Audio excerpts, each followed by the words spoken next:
Mandona. Parce que Mandona, moi, mon bali.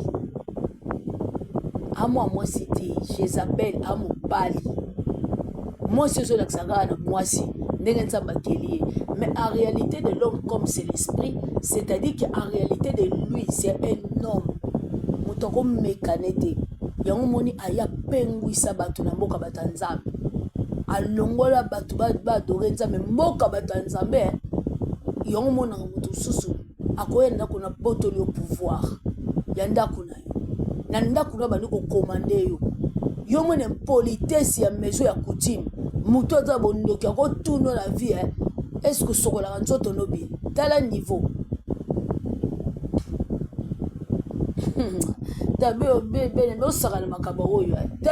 Combien de personnes c'est-à-dire que comme ça mama wana ako mama o banda ko sokana via zana mobile na ye banda ko nika nzoto ne propre zana mobile yo mto ko apprendre ye soka sokoli nzoto bien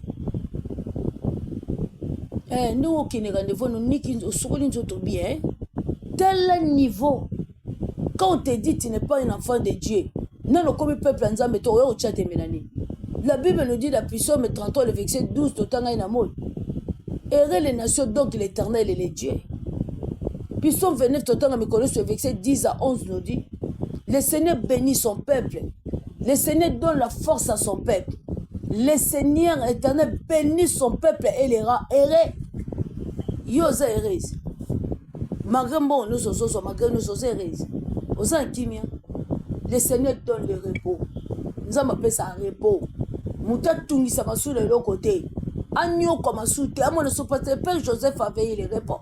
Le Père Israël Jacob a veillé le repos. Rite a veillé le repos. Parce que Rite a boyé qui nation. Rite a renoncé à sa nation.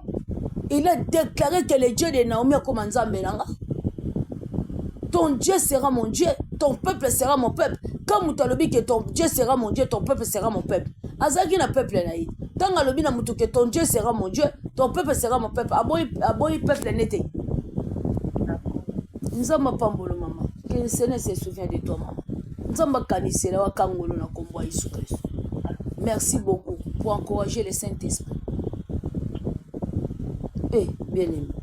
Yumoni nzambe yuma. Yongo moni bala ba chef coutumier di parole bêta bon ba ko lebelo côté. En réalité de l'homme c'est l'esprit. Yongo ni pasi meche siko omoni nzambo botumbulaka. Anzambe ba sakana kanete. Anzambe ba blakanete. Nzamba sali mutu me mutu bebisi alongwa na alliance nzambe mutu koti na alliance diable. Mutu komi mbala moko mutu satana. Parce que les diables ils ont fait l'alliance avec les diables. Parce que l'alliance Nzambe interdira de ne pas toucher l'arbre. N'irez même pas, ne touchez même pas. Mais lorsque le diable est venu, le diable a bouki mboumawana. Ayeli banga bia kosa kibino.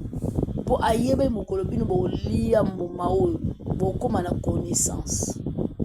De comprendre le bien et le mal. Muta yokeli nyoka ba koti na alliance muta longwa na alliance ayi ya Yesu Christ koti na alliance à diable. C'est pour cela que Jésus Christ est venu. Celui qui croit en Jésus, c'est lui qui aura la vie. Car Dieu t'a aimé le monde qu'il a donné son fils unique, fondement il y a 4 lois spirituelles. Pour devenir un enfant de Dieu, pour passer le baptême, il faut que tu sois baptisé du baptême pour devenir enfant de Dieu. Et lui ko lobake na kufina Yesu na sekuna Yesu. Yongo ni parole ngo mo libazo ko tomboka mutu na mboyi. Ko yina mosali na nzambe. Orgueil du cœur. Yongo ni bana bato baza humble malgré ba origine. Yongo ni ba recevoir parole na kimia sans murmure. Bana chef coutumier zo beta bango. Ba okokate esprit wana kati na bango satana. Kati na bango ba sirène ba nyoka ba Hérodias ba Tali ba Jézabel omona nde ba osilika baokoka te. Ruth a renoncé sa nation pour akoma nation ya Yesu Christ. Naomi, ne me presse pas de partir. Ton Dieu sera mon Dieu. Ton peuple sera mon peuple.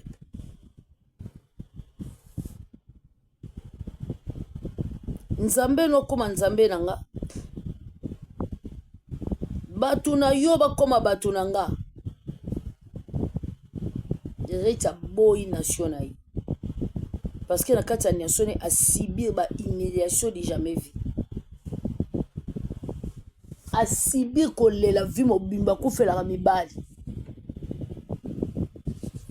A leli bo moine mobimba a cause origine na bango. Riti ndo ke bande olie mibali a cause origine na bango.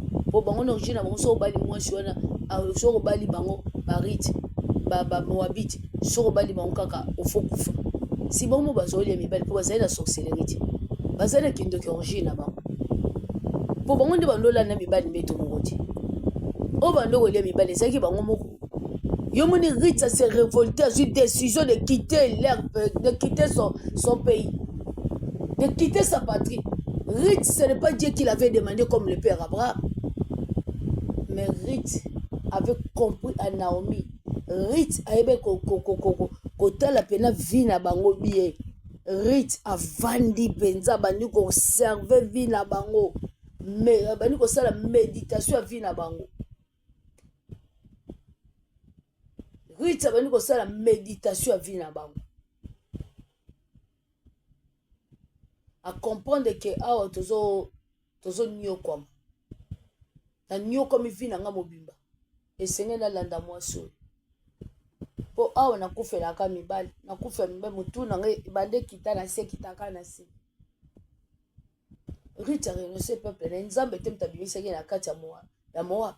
Lokola bise père Abraham na mboka ni na Karani. Mais kuna siko pa Riti yemo mutabimi na Moab. Azu décision ko bima na Moab parce que Riti ebe ko sala analyse à vie de comprendre sa vie. Ya ko comprendre bisika babotami. A renoncer nation wana.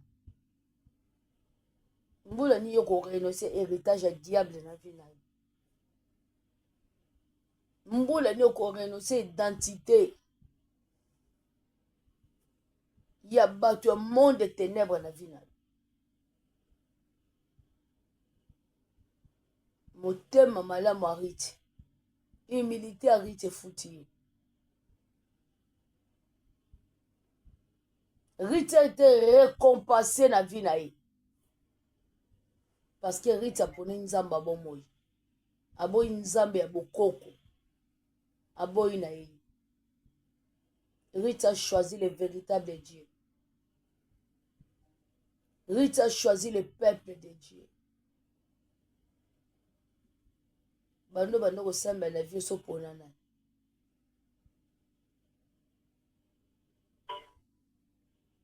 Na vie na oso pona Yesu. Oto sambela ka Yesu isambelela.